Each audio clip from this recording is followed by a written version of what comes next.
இன்னைக்கு நம்ம ரோமருக்கு எழுதின நிருபத்துக்குள்ள போகிறோம். ரோமர் பவுல் கிபி 56 அகாயா தேசத்தினுடைய கொரிந்து பட்டணத்தில் இருந்தப்போ எழுதின ஒரு புஸ்தகம்.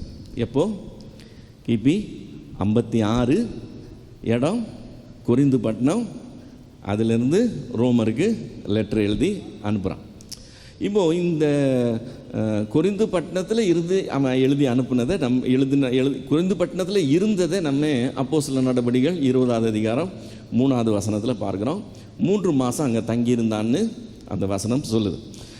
இப்போ ரோமாபுரி ஒரு கேபிட்டல் சிட்டி, அன்றைய உலகத்தை ஆண்ட ரோம பேரரசினுடைய தலைமையகம் இல்லையா? அந்த ரோமாபுரிக்கு இதுவரைக்கும் பவுல் போகவே இல்லை. அங்கே போய் இவன் அந்த சர்ச்சை ஏற்படுத்தலை. ஸோ தான் ஏற்படுத்தாத ஒரு சபைக்கு பவுல் இப்போது லெட்டர் எழுதுனான். இதுவரைக்கும் எழுதின எல்லா லெட்டர்ஸும் எப்படி எழுதியிருக்கான்? அவன் ஸ்தாபித்தது, அவன் பெற்றெடுத்த பிள்ளைங்க, அதனால் ஒரு அதிகாரத்தோடு அவங்களுக்கு எழுதுனதையும் கடிந்து கொண்டதையும் எல்லா காரியங்களையும் நம்ம பார்த்தோம். இப்போ ரோமருக்கு எழுதுகிறான். ரோமருக்கு இவன் எந்த கான்ட்ரிபியூஷன் பண்ணதில்லை, இவன் போனதே கிடையாதாங்க, அவங்கள பார்த்ததே கிடையாது. சரியா? இப்போது தான் ஸ்தாபிக்காத சபைக்கு பவுல் லெட்டர் எழுதுனதை இங்கே பார்க்குறோம். இதே மாதிரி இன்னொரு சபைக்கும் எழுதுனான். அது கொலோசியருக்கு எழுதின நிருபம். கொலேசே பட்டணத்துலேயும் இவன் போய் ஊழியம் செய்யலை. ஆனால் இவன் ஏற்படுத்தாத மற்றொரு சபைக்கு எழுதின ஒரு இது என்னது, ஒரு நிருபம் கொலோசியருக்கு எழுதினது. சரி, இப்போ அன்றைய நாளில் அந்த ராஜ்யத்தினுடைய தலைநகரமாக இருந்த ரோமாபுரி அன்னைக்கு இருந்த சகல பட்டணங்கள்லையுமே மிக மிக மிக விசேஷமான பட்டணம்ன்றது நம்ம சொல்லி தெரிய வேண்டிய அவசியமே கிடையாது. ஆல் ரோட்ஸ் லீட் டு ரோம்னு சொல்லுவாங்க. அந்த அளவுக்கு ரோமாபுரி சென்டராக இருந்தது. அதுதான் எல்லாமே. ஸோ அதுதான் பவர் சென்டர், அதுதான் எல்லாத்துக்குமே முக்கியமான காரியமாக இருந்தது. அப்படி மிக முக்கியமாக இருக்கிற அந்த நகரத்தில் ஒரு சபையை ஏற்படுத்த ஆண்டவர் பேதுருவை யூஸ் பண்ணல, பவுலை யூஸ் பண்ணல, யாக்கோபை யூஸ் பண்ணல. அந்த நாளில் இருந்த நட்சத்திர அப்போஸ்தலர்கள் யாரையும் யூஸ் பண்ணல. அப்போ யார் அந்த சபை அங்கே போய் சுவிசேஷம் சொன்னது? யார் சபையை ஏற்படுத்தினது? அப்போது யார் ஏற்படுத்தினதுங்கிறது நம்ம ஒரு யூகத்தில் கண்டுபிடிக்கலாம். அப்போஸ்தலர் 2வது அதிகாரத்தில் பெந்தெகோஸ்தே நாள் அன்றைக்கு அவங்களுக்கு பரிசுத்த ஆவியானவர் இறங்கி வந்தப்போ இவங்க பற்பல பாஷைகளில் பேசுகிறத அங்கே வந்திருந்த ஜனங்க கேட்டாங்க. அதாவது எருசலேமுக்கு பண்டிகைக்கு வந்திருந்த ஜனங்க கேட்டாங்க. அப்படி வந்திருந்த ஜனங்களில் ஒரு பட்டியல் இருக்குது, எந்தெந்த தேசத்துலேருந்து வந்தவங்கெல்லாம் கேட்டாங்கன்னு சொல்லி. அதில் 2வது அதிகாரம் 10வது வசனத்தில் பார்த்தோம்னு சொன்னால் ரோமாபுரியிலிருந்து வந்தவங்களும் யூத மார்க்கத்தை அமைந்தவர்களும் கேட்டாங்கன்னு சொல்லியிருக்கோம். இப்போ இங்கே வந்து இதை நேரில் பார்த்து அந்த அதிகாரம் முடிகிறதுக்குள்ளே 3000 பேர் மனம் திரும்பி ரட்சிக்கப்படுறாங்கன்னு பார்க்குறோம். ஸோ அந்த கூட்டத்தில் ரட்சிக்கப்பட்டு திரும்ப தங்களுடைய தேசத்துக்கு போனவங்க அங்கே சுவிசேஷத்தை சொல்லி சபையை ஏற்படுத்தியிருக்க கூடும் என்று சொல்லி நாம் யூகிக்க முடியும். கன்ஃபர்மேஷன் இல்லை, அப்படி இருக்கலாம் என்று சொல்லி நம்ம யூகிக்க முடியும். இப்போ இந்த இவ்வளவு பெரிய ஒரு பட்டணம், முக்கியமான பட்டணத்தில் ஒரு சபையை ஏற்படுத்த ஆண்டவர் பெரிய பெரிய ஆளுங்களை தெரிந்து கொள்ளாமல் பேரே தெரியாத, முகம் பிரபலம் இல்லாத சாதாரணமான ஜனங்களை யூஸ் பண்ணாருங்கிறது தான் நம்ம கவனிக்க வேண்டிய முக்கியமான காரியம். ஸோ தேவன் பெரிய பெரிய காரியங்களை செய்கிறதுக்கு நிறைய டைம் யாருன்னே பேர் தெரியாதவங்களை கொண்டு அவர் செய்துட்டு போயிடுவார். இப்போது இந்த ரோமன் கத்தோலிக்க திருச்சபை இருக்குது பார்த்தீங்களா? அந்த ரோமன் கத்தோலிக்க திருச்சபை ஒரு விதமான நம்பிக்கை கொண்டு இருக்கிறாங்க. அவங்க என்ன சொல்கிறாங்க? ரோமாபுரி திருச்சபையை வளர்த்து பெரிய ஆளாகினது, அங்கே அதை ஸ்திரப்படுத்தி எல்லா காரியங்களையும் செய்தது, அங்கே இருந்த முதல் பேராயராக பணியாற்றின பேதுரு அப்படின்னு சொல்கிறாங்க. First bishop of Rome church Pethuru அப்படின்னு சொல்கிறாங்க. ஸோ பிஷப் ஆஃப் ரோம் போப்பா எலிவேட் ஆகிறார். ஸோ ஃபஸ்ட்டு போப் யார்? பேதுரு அப்படிங்கிறது அவங்களுடைய ரொம்ப உறுதியான நம்பிக்கை. அதனால தான் அங்கே இருக்கிற பெரிய பசிலிக்காவுக்கு பேர் Peter's Basilica, Saint Peter's Basilica. Pethuru அங்கே அமர்ந்து அவர் ஊழியம் செய்தார்ன்னு சொல்லி அவங்களுடைய நம்பிக்கை. இப்போ இவங்களுடைய இந்த நம்பிக்கைக்கு 2 வேதா பகுதியை அவங்க சார்ந்து கொள்ளுகிறாங்க. ஒன்று மத்தேயு 16ஆம் அதிகாரம் 18-19 நம்முடைய ஆண்டவர் சொன்னது, நீ பேதுருவாய் இருக்கிறாய், இந்த கல்லின் மேல் என் சபையை கட்டுவேன், பாதாளத்தின் வாசல் அதை மேற்கொள்றதில்லை, உனக்கு பரலோகத்தின் திறவுகோலை தர்றேன்னு ஆண்டவர் சொன்னார். ஒரு விசேஷமான ஒரு போஸ்டிங் அவனுக்கு கொடுக்குற மாதிரி அங்கே தெரியுது. எங்கே? மத்தேயு 16ஆம் அதிகாரம் 18-19 வசனங்கள். அது மட்டும் இல்லாமல் பேதுரு தன்னுடைய நிருபத்தில் 1 பேதுரு 5ஆம் அதிகாரம் 13ஆவது வசனத்தில் அவன் பாபிலோனை பற்றி ஒரு வார்த்தை சொல்கிறான். அந்த நாட்களில் பாபிலோன் ஒன்றும் விசேஷம் கிடையாது. ஆனால் அவன் பாபிலோன் பற்றி சொல்கிறத எப்படி புரிந்து கொள்ளுகிறாங்கன்னு சொன்னால், அன்னைக்கு இருந்த ரோமை டைரெக்டாக மென்ஷன் பண்ணாக்க அது ராஜதுரோக குற்றமாக ஆகிடும். அதனால் ஒரு கோடு மாதிரி பாபிலோன்னு சொன்னால் அது ரோம்னு புரிந்து கொள்ளலாம். அதை ஒரு குறிப்பாக அவன் பயன்படுத்தினான். அதனால் அவன் ரோமில் தான் ஊழியம் செய்து அங்கேயே கிபி 64 பவுலோடு சேர்ந்து அவன் இரத்த சாட்சியாக மரித்தான் என்று சொல்லி அவங்க நம்புகிறாங்க. இப்போது அவங்க சொல்கிறது என்னன்னு சொன்னால், எப்போ அங்கே ரோமுக்கு போனான்னா கிபி 41 போயிட்டான்னு சொல்லி, கிபி 41 போயிட்டு 64 வரைக்கும் அங்கே தான் இருந்தான். அங்கே ஒரு சபை இருந்தது. இவன் அப்போஸ்தலன் என்கிற அந்த ஒரு தகுதியோடு அங்கே போகும்போது அந்த சபைக்கு என்ன சொல்கிறது, ஒரு பெரிய ஸ்ட்ரென்த்து கொடுத்து அதை வளர்த்து அவன் அங்கேயே தரித்திருந்து ஊழியம் செய்தான் என்று சொல்லி அவங்க நம்புகிறாங்க. இப்போ இப்படி இவங்க நம்புகிற இந்த நம்பிக்கைக்கு எந்த விதமான ஆதாரமே கிடையாது. அவங்களுக்கு இருக்கிற ஆதாரம் இந்த வேத வசனம் இல்லை. ஆக்சுவலாக அவங்களுக்கு இருக்கிற ஆதாரம் 2ஆவது நூற்றாண்டு மற்றும் 4ஆவது நூற்றாண்டில் சபை வரலாறு எழுதின வரலாற்று ஆசிரியர்கள் அப்படி சொல்லியிருக்காங்க.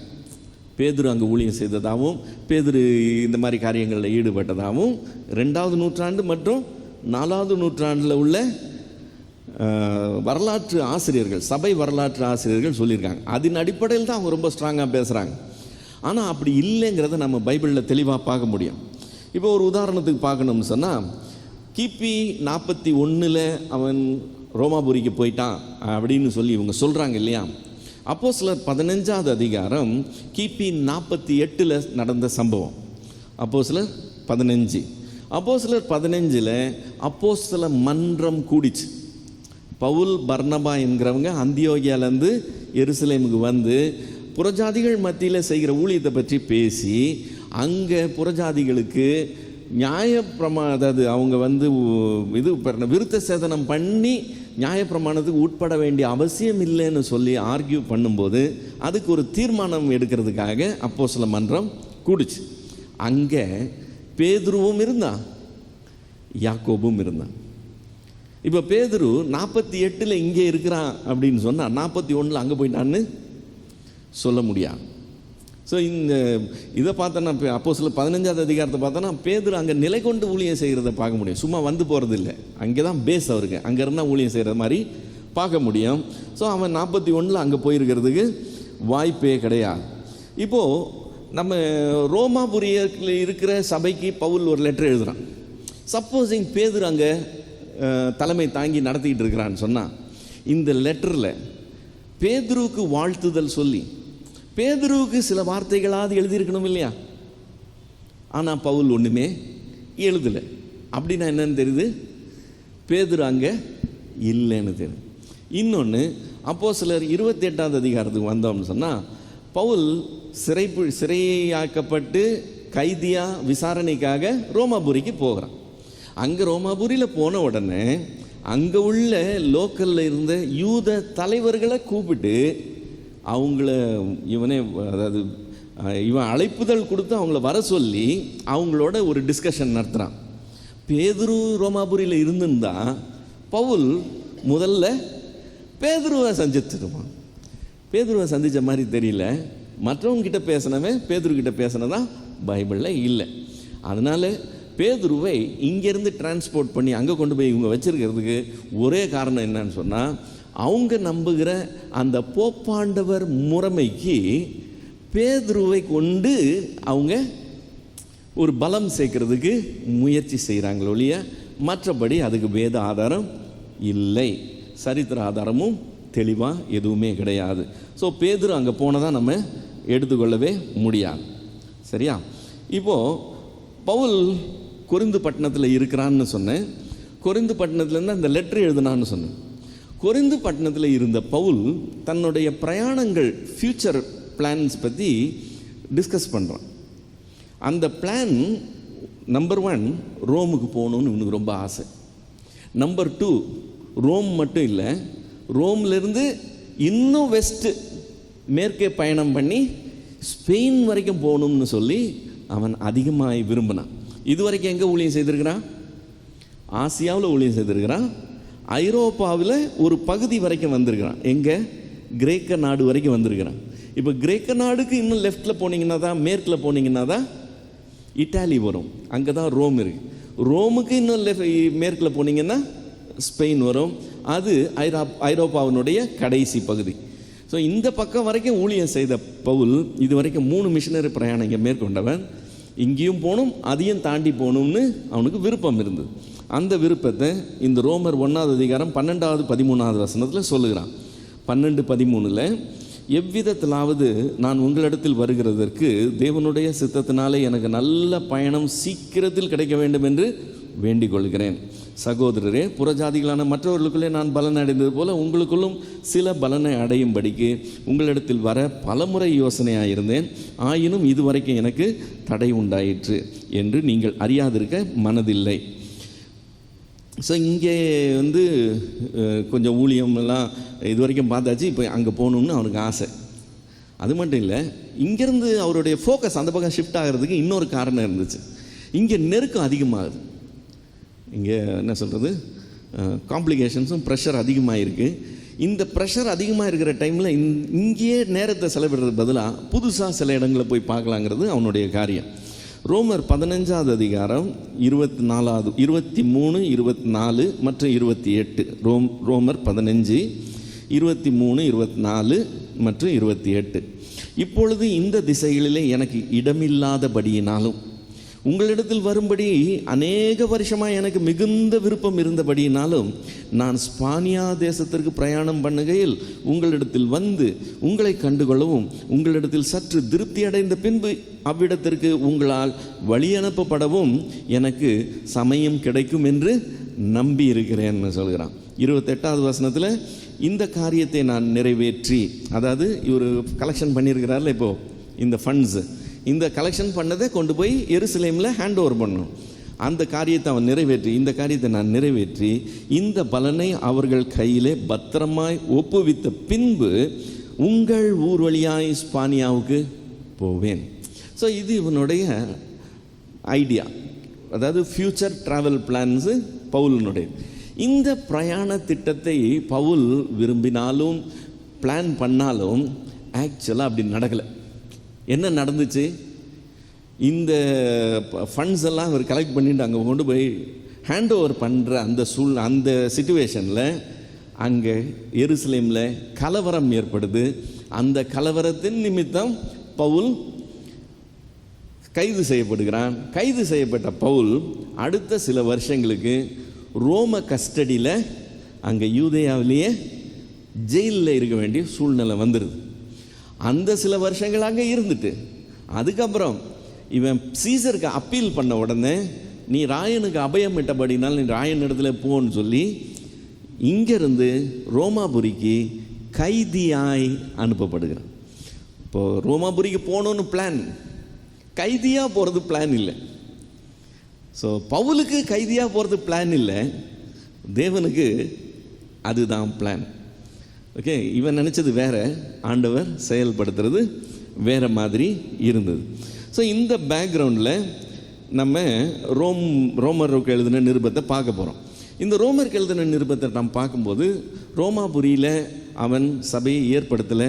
அந்த சபை இவனுக்கு அந்நியமான சபைன்னு பார்த்தோம். அந்நியமான சபை அப்படின்னு இருந்தால் கூட, பவுலுக்கு அது அந்நியமான சபையாக இருந்தால் கூட, அங்கே இருக்கிறவங்களுக்கு பவுல் அந்நியம் இல்லை. அவங்க நிறைய பேருக்கு பவுலை நல்லா தெரிஞ்சிருந்தது. எந்த அளவுக்கு அவங்க பவுல் மேலே பிரியமுள்ளவங்களாக இருந்தாங்கன்னு சொன்னால், இவனை கைதியாக இங்கேருந்து அங்கே கொண்டு போனாங்க பார்த்தீங்களா. கொண்டு போகும்போது ரோமாபுரிக்கு போகிறதுக்கு முன்னாலேயே ரோமாபுரியில் உள்ள ஜனங்களில் கொஞ்சம் பேர் எதிர்கொண்டு வந்து இவனை ரிசீவ் பண்ணுறாங்க. அந்த அளவுக்கு இவனுடைய நேம் அங்கே ஃபேமஸான நேம். எவ்வளோ தூரம் வந்தாங்கன்னா, ஆல்மோஸ்ட் ஒரு 80 கிலோமீட்டர்ஸ் ட்ராவல் பண்ணி இவனை எதிர்கொண்டு வந்து சந்தித்தாங்க. அப்போஸ்தலர் 28ஆவது அதிகாரம் 15ஆவது வசனத்தில் அதை பார்க்குறோம். அப்போஸ்தலர் 28:15. அவ்விடத்தில் உள்ள சகோதரர்கள் நாங்கள் வருகிற செய்தியை கேள்விப்பட்டு சிலர் அப்பியுபுரம் வரைக்கும், சிலர் 3 சமுத்திரம் வரைக்கும் எங்களுக்கு எதிர்கொண்டு வந்தார்கள். அவர்களை பவுல் கண்டு தேவனை ஸ்தோத்தரித்து தைரியம் அடைந்தான் என்று சொல்லிடு. ஸோ ரோமாபுரி சபை பவுலுக்கு அந்நியமாக இருக்கலாம், ஆனால் அங்கே இருந்தவங்களுக்கு பவுல் அந்நியம் கிடையாது. பவுலினுடைய பேர் அங்கே அவ்வளவு பிரபலமாக இருக்குது. அவங்க அவனை நேசிக்கிறவங்களா இருந்தாங்க. இப்போது இந்த ரோமாபுரி சபை தேசத்தின் தலைநகரமாக இருந்ததுனால எல்லா விதமான ஜாதி ஆட்களும், எல்லா விதமான இனத்தின் சேர்ந்தவங்களும் அங்கே வாசம் பண்ணுறவங்களா இருந்தாங்க. ஓகே, எல்லா பாஷக்காரங்க, எல்லா அந்த ரோம உலகத்தில் உள்ள அவ்வளவு பேர் எல்லா சாம்பிளையும் நீங்கள் அங்கே பார்க்கலாம். அப்படி இருக்கும்போது யூதர்களும் நிறைய பேர் இருந்தாங்க, மற்றவங்க எல்லாம் புறஜாதியாராக இருக்கிறாங்க. இப்போ இந்த யூதர்கள் தேவ நீதியை அடைகிறதுக்கு நியாய பிரமாணத்தை நிறைவேற்றி அதை அடையணும்னு முயற்சி பண்ணுறவங்களா இருக்கிறாங்க. புறஜாதியார் தேவ நீதி அடைகிறதுக்கு நற்கிரியைகள் செய்து தேவனுக்கு முன்பாக தேவ நீதி அடையணும்னு முயற்சி பண்ணுறாங்க. இப்போ இந்த நிருபத்தில் பவுல் யூதர்களுக்கும் எழுதுகிறான், புறஜாதிகளுக்கும் எழுதுகிறான். அவங்களுக்கு எழுதும்போது நியாயப்பிரமாணத்தினாலும் அல்ல, சுய கிரியையினாலும் அல்ல, கிறிஸ்து நமக்காக நிறைவேற்றிட்டாருன்னு சொல்லி கிறிஸ்துவின் மேலே உள்ள விசுவாசத்தினால மட்டும்தான் நீதியை அடைய முடியும் என்று சொல்லுகிறதே இந்த நிருபத்துக்கு நோக்கமாக இருக்கிறத நம்ம பார்க்க முடியும். ஓகே, இப்போ இதில் முதல் 3 வசனம் வாசிக்கிறேன். 1ஆவது அதிகாரம் முதல் 3 வசனம். இயேசு கிறிஸ்துவின் ஊழியக்காரனும் அப்போஸ்தலனாய் இருக்கும்படி அழைக்கப்பட்டவனும் தேவனுடைய சுவிசேஷத்திற்காக பிரித்தெடுக்கப்பட்டவனும் ஆகிய பவுல், ரோமாபுரியில் உள்ள தேவ பிரியரும் பரிசுத்தவான்களாகும்படி அழைக்கப்பட்டவர்களும் ஆகிய அனைவருக்கும் எழுதுகிறதாவது, நம்முடைய பிதாவாகிய தேவனாலும் கர்த்தராகிய இயேசு கிறிஸ்துவினாலும் உங்களுக்கு கிருபையும் சமாதானமும் உண்டாவதாக. ஸோ எல்லா லெட்டர்லையுமே ஓப்பனிங்கில் தன்னை அறிமுகப்படுத்தி கொண்டு அவங்களுக்கு வாழ்த்துதல் சொல்கிறது பவுலினுடைய வழக்கம். இப்படி தன்னை இன்ட்ரடியூஸ் பண்ணும்போது இயேசு கிறிஸ்துவின் ஊழியக்காரனும் அப்படின்னு சொல்கிறான். இந்த ஊழியக்காரன்ற வார்த்தை நம்ம ஏற்கனவே பார்த்துருக்குறோம். அது ரொம்ப டிக்னிஃபைடாக, ரொம்ப ஒரு ப்ரெஸ்டீஜியஸான ஒரு வார்த்தையாக நம்மளுக்கு இப்போ பழக்கத்தில் இருந்தாலும் ஆக்சுவல் அர்த்தம் என்னது? வேலைக்காரன், இயேசு கிறிஸ்துவனுடைய வேலைக்காரன் என்று சொல்லி அவன் தன்னை அறிமுகப்படுத்துகிறான். அப்புறம் அப்போஸ்தலனாகும்படி அழைக்கப்பட்டவனும்னு சொல்லுகிறான். இது அடிக்கடி சொல்கிறத நம்ம பார்க்க முடியும். ஏன்னா லூக்கா 6ஆவது அதிகாரம் 13-16 வரைக்கும் ஆண்டவர் 12 பேரை தெரிந்து கொண்டு அவர்களுக்கு அப்போஸ்தலர் என்று பேரிட்டார்னு இருக்கு. அந்த 12 பேர் லிஸ்ட்டில் பவுல் இல்லை. அந்த ஒரிஜினலாக ஆண்டவரால் தெரிந்து கொள்ளப்பட்ட அப்போஸ்தலர் பட்டியலில் பவுல் இல்லை என்றாலும் பவுல் விடாமல் நானும் ஒரு அப்போஸ்தலன்னு சொல்லுகிறவனா இருக்கிறான். ஸோ அப்போஸ்தலன் ஆகும்படி அழைக்கப்பட்டவனும் அப்படின்னு சொல்லி தன்னை அவன் அறிமுகப்படுத்துகிறான். இப்போ 4வது 5வது வசனத்துக்குள்ளே வந்தோம்னா, இயேசு கிறிஸ்துவை குறித்து தேவன் தம்முடைய தீர்க்கதரிசிகள் மூலமாய் பரிசுத்த வேதாகமங்களிலே முன்னே தம்முடைய சுவிசேஷத்தை பற்றி வாக்கு தத்தம் பண்ணினபடி கர்த்தராகிய கிறிஸ்துவானவர் மாம்சத்தின்படி தாவீதின் சந்ததியில் பிறந்தவரும் பரிசுத்தமுள்ள ஆவியின்படி தேவனுடைய சுதன் என்று மரித்தோரிலிருந்து உயிர்த்தெழுந்ததினாலே பலமாய் ரூபிக்கப்பட்ட தேவனுடைய குமாரனுமாய் இருக்கிறார். நீளமான ஒரு சென்டென்ஸை கொடுக்கும்போது எதில் ஆரம்பித்தோம்னு கடைசியில் அது முடிக்கும்போது மிஸ் ஆயிடும் இல்லை? பவுல் எப்போவுமே இந்த காம்ப்ளெக்ஸ் சென்டென்ஸ் யூஸ் பண்ணுறதுல எக்ஸ்பர்ட். இந்த காம்ப்ளெக்ஸ் சென்டென்ஸை நம்ம எப்படி பண்ணணும்னு பார்த்துருக்குறோம், அதை பிரேக் டவுன் பண்ணி பார்க்கணும். இப்போ இதில் ஆக்சுவலாக கிறிஸ்து யார் என்கிறத அறிமுகப்படுத்துகிறோம். கிறிஸ்து யாரா? நம்பர் 1, அவர் மாம்சத்தின்படி தாவீதின் சந்ததியில் பிறந்தவர். ஸோ அவங்க அப்பா யார், அம்மா யார், அவங்க ஃபேமிலி என்ன, குலம் என்ன, கோத்திரம் என்னன்னு விசாரிச்சிங்கன்னா அவர் தாவீதின் சந்ததியில் தோன்றின நபர். இது மாம்சத்தின்படி. 2வது, அவர் மாம்சத்தின்படி தாவீதின் சந்ததியில் தோன்றினாலும் அவர் சாதாரண மனுஷன் இல்லை. அவர் யாரு? தேவகுமாரன். அவர் தேவகுமாரன் தான் அப்படிங்கிறத அவர் பரிசுத்த ஆவியினாலே மரித்தோரிலிருந்து உயிரோடு எழுந்ததுனால பலமாய் ரூபிக்கப்பட்ட உண்மையாக இருக்கு அவர் தேவகுமாரன் என்று சொல்லி. இப்போ அவர் மாம்சத்தின்படி பிறந்ததாக இருந்தாலும் சரி, பரிசுத்த ஆவியின்படி உயிரோடு எழுப்பப்பட்டு தேவகுமாரன் நிரூபணமானதாக இருந்தாலும் சரி, இந்த ரெண்டுமே தீர்க்கதரிசிகளால் முன்னாடி இருந்து முன்னறிவிக்கப்பட்டு அது நிறைவேற்றப்பட்ட காரியமாய் இருக்கு அப்படின்னு சொல்லி இந்த 2 வசனத்தில் சொல்கிறான். 6வது 7வது வசனத்துக்கு வந்தோம் சொன்னால், சகல ஜாதிகளையும் அவர்களுக்குள் இயேசு கிறிஸ்துவினால் அழைக்கப்பட்டவர்களாகிய உங்களையும் தமது நாமத்து நிமித்தம் விசுவாசத்துக்கு கீழ்ப்படிய பண்ணும் பொருட்டு எங்களுக்கு கிருபையும் அப்போஸ்தல ஊழியத்தையும் அருள் செய்திருக்கிறார். இப்போ அவர் சோ அண்ட் சோ, நாங்கள் யாரு? நாங்கள் யாருன்னா உங்கள் எல்லாரையும், உலகத்தில் இருக்கிற சகல ஜாதிகளையும் அந்த விசுவாசத்துக்கு கீழ்ப்படிய பண்ணும் பொருட்டு இந்த சுவிசேஷத்தை அறிவிக்கிறதுக்காக தெரிந்து கொள்ளப்பட்டவங்களா இருக்கிறோம் அப்படின்னு சொல்லி கிறிஸ்துவை இன்ட்ரடியூஸ் பண்ணி அடுத்து தான் யார், தன்னுடைய பொசிஷன் என்னங்கிறத சொல்லி கண்டினியூ பண்ணுகிறான். 8வது வசனத்தில், உங்கள் விசுவாசம் உலகம் எங்கும் பிரசித்தமாக இருக்கிறபடியினால் முதலாவது உங்கள் எல்லாருக்காகவும் இயேசு கிறிஸ்துவின் மூலமாய் தேவனை ஸ்தோத்தரிக்கிறேன். இப்போ ரோமாபுரியில் இருந்த அந்த சபை கர்த்தருக்குள்ள விசுவாசத்தில் வளர்ந்த சபையாக இருக்குது. அவங்களுடைய விசுவாசம் உலகம் அறிந்த காரியமாக இருக்குன்னு பவுல் சொல்லுகிறான். சும்மா பக்கத்தில் மட்டும் கிடையாது. ரோமாபுரியில் இருக்க சபையை பற்றி கேட்கணும்னா எங்கே இருக்கிறவங்களும் சாட்சி சொல்லக்கூடிய அளவுக்கு உங்கள் விசுவாசம் உலக அறிந்த காரியமாக இருக்கிறதுனால நான் தேவனுக்கு ஸ்தோத்திரம் சொல்கிறேன்னு சொல்லுகிறான். அது மட்டும் இல்லை, 9வது வசனத்துக்கு வந்தோம்னா, இதுவரைக்கும் பவுல் மற்ற சபைகளுக்காக சொல்லும்போது நான் உங்களுக்காக இடைவிடாமல் ஜெபம் பண்ணுகிறேன்னு சொல்லும்போது பெற்ற அப்பா பிள்ளைங்களை பற்றி கவலைப்பட்டு ஜெபம் பண்ணுறதுல நம்ம ஆச்சரியப்பட மாட்டோம். இப்போ தெசலோனிக்கே இருக்காங்க, அவன் விழுந்து ஜெபம் பண்ணுறான்னா ஐயோ அவங்கள உபத்திரத்தில் விட்டு வந்துட்டோமேன்னு சொல்லி ஜெபம் பண்ணுறான்னு நம்ம எடுத்துக்கலாம் இல்லை? ஸோ தான் ஏற்படுத்தின சபையில் இந்த பிரச்சனைகள் இருக்குது, அதுக்காக நான் ஜெபம் பண்ணுறேன்னு சொல்லும்போது அந்த பாரம் இருக்குது, அது ஒத்துக்கொள்ளக்கூடியது. ஆனால் ரோமாபுரிக்கு இவனுக்கு எந்த விதமான கனெக்ஷனும் இதுவரைக்கும் கிடையாது. ஆனால் இவன் எங்கே என்ன சொல்லுகிறான், நான் ஜெபம் பண்ணும்போதெல்லாம் இடைவிடாமல் உங்களை நினைத்து கொண்டிருக்கிறதை குறித்து தமது குமாரனுடைய சுவிசேஷத்தினாலே என் ஆவியோடு நான் சேவிக்கிற தேவன் எனக்கு சாட்சியாக இருக்கிறான்னு சொன்ன.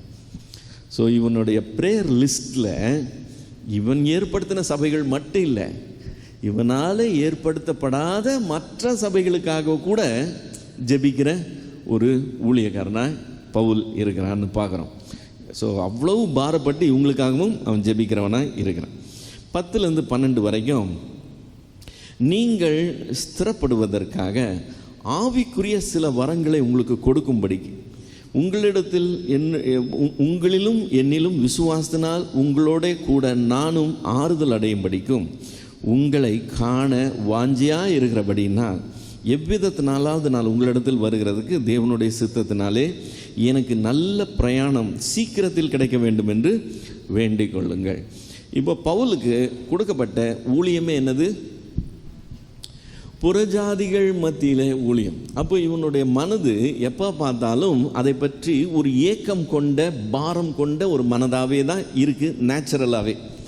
இப்போ இவனுக்கு இந்த பகுதியிலலாம் ஊழியம் செய்தால் கூட, அந்த பகுதியில் ஏற்கனவே சபை ஏற்பட்டு இருந்தால் கூட, அங்கேயும் போய் சத்தியத்தை அவங்க மத்தியிலையும் பகிர்ந்து கொள்ள. யாரோ வேலை செஞ்சாங்க, சரி நடக்கட்டும், நம்ம வேலை பக்கமாக போவோம்னு இல்லாமல், இவனுக்கு அங்கேயும் போய் அவங்க மத்தியிலையும் தனக்கு கொடுக்கப்பட்ட கிருபையின்படி அங்கே கொஞ்சம் ஊழியத்தை நிறைவேற்றணும் என்ற வாஞ்சை உள்ளவனாய் அவன் இருக்கிறத நம்ம பார்க்கிறோம். 15வது வசனத்துக்கு வந்தோம்னு சொன்னால், இவனுக்கு கொடுத்த ஊழியத்தை பற்றி பார்ப்போம். அப்போஸ்தலர் 9வது அதிகாரம் 15வது வசனம். அப்போஸ்தலர் 9:15. அதற்கு கர்த்தர், நீ போ, அவன் புறஜாதிகளுக்கும் ராஜாக்களுக்கும் இஸ்ரவேல் புத்திரருக்கும் என்னுடைய நாமத்தை அறிவிக்கிறதுக்காக நான் தெரிந்து கொண்ட பாத்திரனாக இருக்கிறான் என்று சொல்லி அனனியாவுக்கு சொல்கிறத பார்க்குறான். அப்போஸ்தலர் 22-21 வந்தோம்னா, அதற்கு அவர், நீ போ, நான் உன்னை தூரமாய் புறஜாதிகள் இடத்தில் அனுப்புவேன் என்று சொன்னார். கலாத்தியர் 2வது அதிகாரம் 8-9 வந்தோம்னா, விருத்த சேதனம் உள்ளவர்களுக்கு சுவிசேஷத்தை பிரசங்கிப்படி பேதுருக்கு கையளிக்கப்பட்டது போல விருத்த சேதனம் இல்லாதவர்களுக்கு பிரசங்கிப்படி அது எனக்கும் கையளிக்கப்பட்டது என்று அவர்கள் கண்டு எனக்கு அளிக்கப்பட்ட கிருபையை அறிந்தபோது, தூண்களாக எண்ணப்பட்ட யாக்கோபும் கேபாவும் யோவானும் தாங்கள் விருத்த சேதனம் உள்ளவர்களுக்கும் நாங்கள் புறஜாதிகளுக்கும் பிரசங்கிப்படி அந்யோன்ய ஐக்கியத்திற்கு அடையாளமாக எனக்கும் பர்னபாவுக்கும் வலது கை கொடுத்து என்று சொல்லி பார்க்கிறோம். ஸோ இப்படி இந்த ஊழியத்தை பெற்றுக்கொண்டதுனால அவனுக்கு அந்த பாரம் இயற்கையாகவே இயல்பாகவே இருக்கிறத நம்ம பார்க்குறோம். ஸோ இப்போ ரோமருக்கு திரும்பி வருவோம். 1வது அதிகாரம் 13-15 வரைக்கும். சகோதரரே, புறஜாதிகளான மற்றவர்களுக்குள்ளே நான் பலனை அடைந்து தீர்ந்தது போல உங்களுக்குள்ளும் சில பலனை அடையும்படி உங்களிடத்தில் வர பல முறை யோசனையாக இருந்தேன். ஆயினும் இதுவரைக்கும் எனக்கு தடை உண்டாயிற்று என்று நீங்கள் அறியாதிருக்க எனக்கு மனதில்லை. கிரேக்கருக்கும் மற்ற அந்நியர்களுக்கும் ஞானிகளுக்கும் மூடருக்கும் நான் கடனாளியாக இருக்கிறேன். ஆகையால் ரோமாபுரியில் இருக்கிற உங்களுக்கும் என்னால் இயன்ற மட்டும் சுவிசேஷத்தை பிரசங்கிக்க விரும்புகிறேன். ஸோ அந்த ஆவலை அவன் வெளிப்படுத்துகிறத நம்ம பார்க்கிறோம். 16-17 இது நமக்கு மனப்பாடமாக தெரிஞ்ச வசனம், அடிக்கடி பயன்படுத்துகிற வசனம். கிறிஸ்துவின் சுவிசேஷத்தை குறித்து நான் வெட்கப்படேன். முன்பு யூதரிலும் பின்பு கிரேக்கரிலும் விசுவாசிக்கிறவன் எவனோ அவனுக்கு ரட்சிப்பு உண்டாவதற்கு அது தேவ பலனாய் இருக்கிறது. விசுவாசத்தினாலே நீதிமான் பிழைப்பான் என்று எழுதியிருக்கிறபடி விசுவாசத்தினால் உண்டாகும் தேவ நீதி விசுவாசத்திற்கென்று அந்த சுவிசேஷத்தினாலே வெளிப்படுத்தப்பட்டிருக்கிறது. இந்த 2 வசனம் நமக்கு அடிக்கடி ப்ரொஜெக்ட் பண்ணப்படுகிற, மனப்பாடமாக சொல்கிற வசனங்கள். இப்போ இந்த 2 வசனத்தினுடைய முக்கியத்துவம் என்ன, சரித்திர முக்கியத்துவம் என்னன்னு சொன்னால், சபை சீர்திருத்தம் ஏற்பட்டுச்சுல்ல 16வது நூற்றாண்டில். அந்த சீர்திருத்தத்தை ஏற்படுத்தின முக்கியமான தலைவரான மார்ட்டின் லூத்தரை தொட்ட வசனம் இந்த 2 வசனம். மார்ட்டின் லூத்தர் ஒரு ரோமன் கத்தோலிக்க மாங்க். என்ன மாங்க்னா என்ன சொல்லுவோம்? எல்லாத்தையும் துறந்து துறவி. ஓகே, ரோமன் கத்தோலிக்க துறவி. இப்போ மார்ட்டின் லூத்தர் ரோமன் கத்தோலிக்க துறவியாய் ஊழியம் செஞ்சுக்கிட்டு இருந்தப்போ அவருக்கு எவ்வளவு தான் உபவாசம் இருந்தாலும் சரி, எவ்வளவு தான் ஜெபிச்சாலும் சரி, எவ்வளவு தான் பைபிள் வாசித்தாலும் சரி, எவ்வளவு தான் மெடிடேட் பண்ணாலும் சரி, அந்த தேவனுடைய நீதியை தன்னால் ஃபுல்லாக ரீச் பண்ண முடியலைங்கிற ஒரு பெரிய குறை இருந்தது. அதுக்காக அவர் எவ்வளவுக்கு எவ்வளோ முயற்சி எடுத்தாலும் அதை அடையவே முடியல. அந்த ஸ்டாண்டர்ட் நம்மளால் ரீச் பண்ண முடியலங்கிறத அவர் உணர்ந்து கொள்ள ஆரம்பித்தார். அந்த ஸ்டேஜ் வரும்போது அவர் ரொம்ப ஒரு அந்த மனசில் சோர்வடைஞ்சு, நம்மளால் முடியலையே, என்னால் அப்படி பரிசுத்தமாக ஆக முடியலையே, தேவன் எதிர்பார்க்குற பரிசுத்த லெவல் என்னால் அடைய முடியலையேன்னு பெரிய சோர்வுக்குள்ளே போகும்போது இந்த 2 வசனங்கள் அவருடைய கண்ணை திறந்துச்சு. உன்னுடைய கிரியையினால நீ தேவ நீதியை அடைகிறது இல்லை. கிரியையினால ஒருவனும் தேவ நீதியை அடைகிறது இல்லை. தேவன் எதிர்பார்க்குற அந்த ஸ்டாண்டர்ட், தேவனுக்கு முன்னாடி நிற்கணும், அவருடைய பிரசன்னத்துக்குள்ளே போகிறதுக்கு அந்த குவாலிஃபிகேஷன் எப்படி கிடைக்குதுன்னா, கிறிஸ்து அந்த நீதியை சம்பாதிச்சதுனால அந்த நீதி நமக்கு இலவசமாய் கொடுக்கப்படும் போது அவர் நாமத்தின் நிமித்தம் தான் நம்ம போக முடியும். அவர் மேலே வைக்கிற விசுவாசத்தினால்தான் நீதிமான் பிழைப்பான் என்கிற இந்த ஒரு வசனம் அவருக்கு கண்ணை திறந்ததுனால தான் அவர் 5 சோலா கொண்டு வந்ததில் 2வது சோலா ஃபிடே, விசுவாசம் மாத்திரம்தான். முதல் காரியம் சோலா கிராசியா, கிருபையினால மாத்திரம்தான். ஸோ எபேசியர் 2:8 என்ன சொல்லுது? கிருபையினாலே விசுவாசத்தை கொண்டு ரட்சிக்கப்பட்டு. ஸோ கிருபை மாத்திரம்தான். அந்த கிருபையை நம்ம எப்படி தான் பெற்றுக்கொள்ள முடியும்? விசுவாசத்தினால்தான் பெற்றுக்கொள்ள முடியும். ஸோ இந்த வசனம் மார்ட்டின் லூத்தருக்கு கண்ணை திறந்த வசனம். அதுதான் சபையினுடைய சீர்திருத்தத்துக்கு முக்கியமான காரணமாக இருந்த வசனம். ஸோ இதுதான் அதனுடைய சரித்திர பின்னணி. சரிங்களா? முக்கியத்துவம், சரித்திர முக்கியத்துவம்.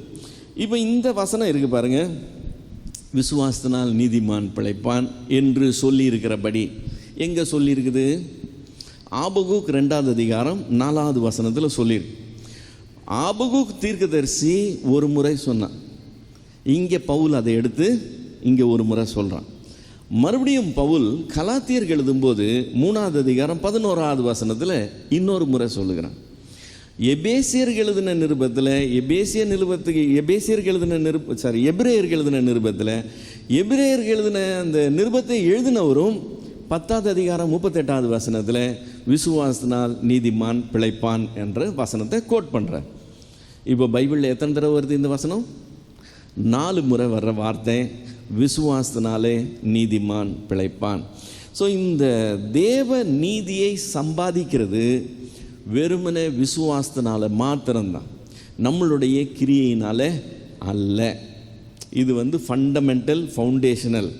நாம் கிரியை செய்து அதை அடைய முடியும்னா கிறிஸ்து வர வேண்டிய அவசியமே இல்லை.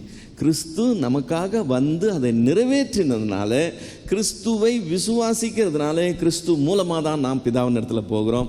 மற்றபடி நமக்கு எந்த குவாலிஃபிகேஷனும் கிடையாது. அதை நம்ம ரொம்ப கிளியராக இருக்கணும். 18வது வசனத்துக்கு வந்தோம்னு சொன்னால் ஒரு முக்கியமான காரியத்தை சொல்லுகிறான். சத்தியத்தை அநியாயத்தினாலே அடக்கி வைக்கிற மனுஷருடைய எல்லாவித அவபக்திக்கும் அநியாயத்துக்கும் விரோதமாய் தேவ கோபம் வானத்திலிருந்து வெளிப்படுத்தப்பட்டிருக்கிறது. இங்கே என்ன மேட்ரு? சத்தியம் இருக்கு. அந்த சத்தியத்தை இந்த உலகத்தார் ஏற்றுக்கொள்ள இஷ்டமில்லை. அந்த சத்தியத்தை மூடி மறைக்கிறதுக்கு இவங்க எதை பயன்படுத்துகிறாங்களா? அநியாயத்தை பயன்படுத்துகிறாங்களா? சத்தியத்தை அநியாயத்தினாலே அடக்கி வைக்கிறதுனா மூடி போடுறது. அடக்கி வைக்கிறது மனுஷருடைய எல்லாவித அவபக்திக்கும் அநியாயத்துக்கும் விரோதமாய் தேவ கோபம் வெளிப்படுத்தப்பட்டிருக்கிறது.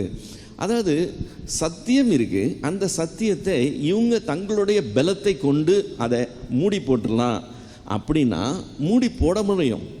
அது மூடி போட்டதுக்கு பலன் இருக்கு. தேவன் அதை சும்மா விடுறதில்லை, தேவனுடைய கோபம் வெளிப்படுதுன்னு அவன் சொல்கிறான். இப்போ தேவ கோபம் எப்படி வெளிப்படுதுங்கிறத அடுத்த அந்த அதிகாரம் கடைசி வரைக்கும் தேவ கோபம் எப்படி வெளிப்படுதுன்னு கிளியராக எக்ஸ்பிளைன் பண்ணுறதை நம்ம பார்க்குறோம். இந்த வேத பகுதி ரொம்ப முக்கியமான வேத பகுதி. தேவன் மனுஷனை எப்படி டீல் பண்ணுறார், நாம் அவர்கிட்ட எப்படி ரெஸ்பாண்ட் பண்ணணும். நம்ம ரெஸ்பாண்ட் பண்ணக்கூடாத விதத்தில் ரெஸ்பாண்ட் பண்ணோம்னா அதுக்கு நடக்கக்கூடாத காரியங்கள் நமக்குள்ளே நடக்க ஆரம்பிக்குங்கிறத இந்த வேத பகுதி பயங்கர எச்சரிக்கையாக சொல்கிறத நம்ம பார்க்க முடியும். ஸோ இப்போது சத்தியத்தை அநியாயத்தினால அடக்கி வச்சுட்டாங்க. ஏன்னா தேவன் இறங்கி வந்தால் செய்ய போகிறாரு, நம்ம இஷ்டப்படி தான். அதனால் அதை இவங்களுடைய அநியாயத்தினாலேயும் அக்கிரமத்தினாலேயும் மூடி வச்சுட்டாங்க. இப்போ அதுக்கு தேவ கோபம் வெளிப்படுதான். அந்த வெளிப்படுறத பற்றி சொல்லும்போது ஃபர்ஸ்ட் ஆஃப் ஆல் சத்தியம்லாம் இருக்குது. இப்போ சத்தியத்துக்காக சாட்சி கொடுக்க நான் வந்தேன்னு ஆண்டவர் சொல்கிறார். அதுக்கு பிலாத்தினுடைய எக்ஸ்பிரஷன் என்னது? சிம்பிள், போயா சத்தியம் சத்தியம் என்ன சத்தியம், அவ்வளோதான் மரியாதை. சத்தியமாவது என்னன்னு சொல்லிட்டு அவன் வெளியே போனான்னு வசனம் இருக்கு. டோட்டலாக அதை யாருமே மதிக்கவே மாட்டாங்க. சத்தியமாவது என்ன, அதுதான் அவங்களுடைய அப்ரோச். இப்போ இங்கே தேவன் நேரில் நின்னாருன்னா அதை பார்க்கும்போது எதிர்த்து பேச முடியாது. ஆனால் தேவன் நேரில் வந்து நிற்கிறது இல்லை. தேவன் நேரில் நிற்காததுனால தேவன் இருக்கிறாருன்னு எங்களுக்கு எப்படி தெரியும்ன்ற கொஸ்டின் வருது. இந்த 19-20 வசனங்களில் ரொம்ப கிளியராக அவன் சொல்லுகிறான். என்னென்னு வாசிக்கலாம். தேவனை குறித்து அறியப்படுவது அவர்களுக்குள்ளே வெளிப்பட்டிருக்கிறது. தேவனே அதை அவர்களுக்கு வெளிப்படுத்தியிருக்கிறார். எப்படி என்றால், காணப்படாதவைகளாகிய அவருடைய நித்திய வல்லமை, தேவத்துவம் என்பவைகள் உண்டாக்கப்பட்டிருக்கிறவைகளினாலே உலகம் உண்டானது முதற்கொண்டு தெளிவாய் காணப்படும்.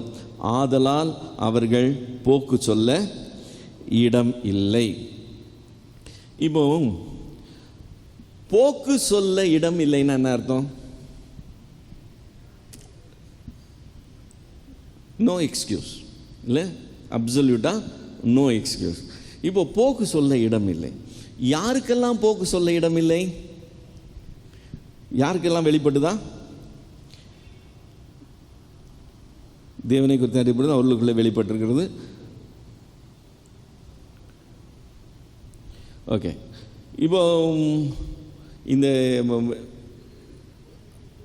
இல்லை, தேவனை குறித்து அறியப்படுவது அவங்களுக்கு உலகம் உண்டானது முதற்கொண்டு தெளிவாய் காணப்படுதுன்னு சொல்லும்போது it includes almost every one. யாருமே வந்து தேவன் ஒருத்தர் இருக்கிறாருன்னு எனக்கு தெரியாதுன்னு சொல்ல முடியாது. இப்போ தேவன் இருக்கிறாருங்கிறதுக்கு பலவிதமான ஆர்கியூமெண்ட்ஸ் இருந்தாலும் பவுல் இங்கே யூஸ் பண்ணுற ஒரே ஆர்கியூமெண்ட் என்னன்னு சொன்னால் காஸ் எஃபெக்ட். காஸ் எஃபெக்ட் ஆர்கியூமெண்ட்டை பவுல் இங்கே பயன்படுத்துகிறான். என்னது அது காஸ் எஃபெக்ட்டு? ஒரு பாதிப்பு ஏற்படுதுன்னா அந்த பாதிப்பை ஏற்படுத்தினது ஒன்று நிச்சயமாக இருக்கணும் அப்படிங்கிறது தான் காஸ் எஃபெக்ட். தானாக எதுவும் நடக்காது. இப்போது உலகம் தானாக உருவாயிருச்சு, சர்வமும் தானாக தோன்றிடுச்சு. தேவனை நீங்கள் மைனஸ் பண்ணணும்னா அப்படி தான் சொல்ல வேண்டியிருக்கும். நத்திங் கிரியேட்டட் எவ்ரிதிங்கிறது தான் அவங்களுடைய நம்பிக்கை. இப்போ பவுலனுடைய ஆர்கியூமெண்ட் என்ன? தேவனை காண முடியாது, தேவனை ஒருவன் ஒரு காலம் கண்டதில்லை, அது அக்செப்டட். தேவனை கண்டதில்லை, தேவனுடைய வல்லமையை யாரும் பார்க்க முடியாது, தேவனுடைய தேவத்துவம் அதுவும் கண்ணுக்கு தெரியாது.